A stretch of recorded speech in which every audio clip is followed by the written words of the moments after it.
Here is the recipe that I cook in this video. Feel free to screenshot, write it down, or copy from the description. The cooking question I get asked more than any other is this.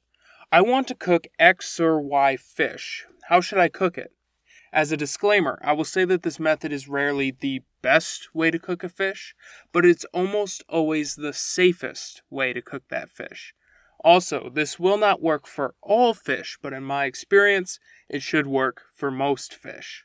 To illustrate, I will use the following fillets: a piece of cod, a whole tilapia fillet, I know they aren't fish but for illustrative purposes, some shrimp, and lastly, a largemouth bass fillet from a fish I caught this morning. On each of these, I will add a splash of olive oil, some salt, black pepper, garlic powder, and paprika. Mix that well, and if you like plain fish, that is ready to go.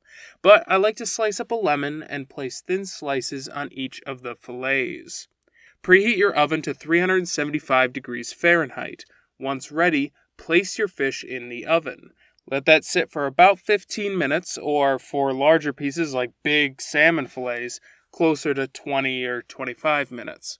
Once you can clearly see that the fish is cooked, usually with a uniform change of color, turn on the broiler to lightly brown the tops of the fillets, about 60 seconds or so, until they look something like this.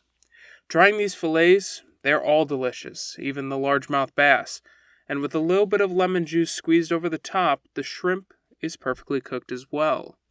Now, is this going to blow everyone's socks off or impress your friends? Probably not.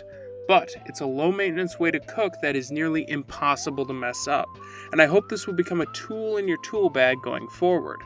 And thanks for watching. A bit of a heads up, I'll be on the keto diet for the next 6 months or so the recipes are going to be low-carb for a little while.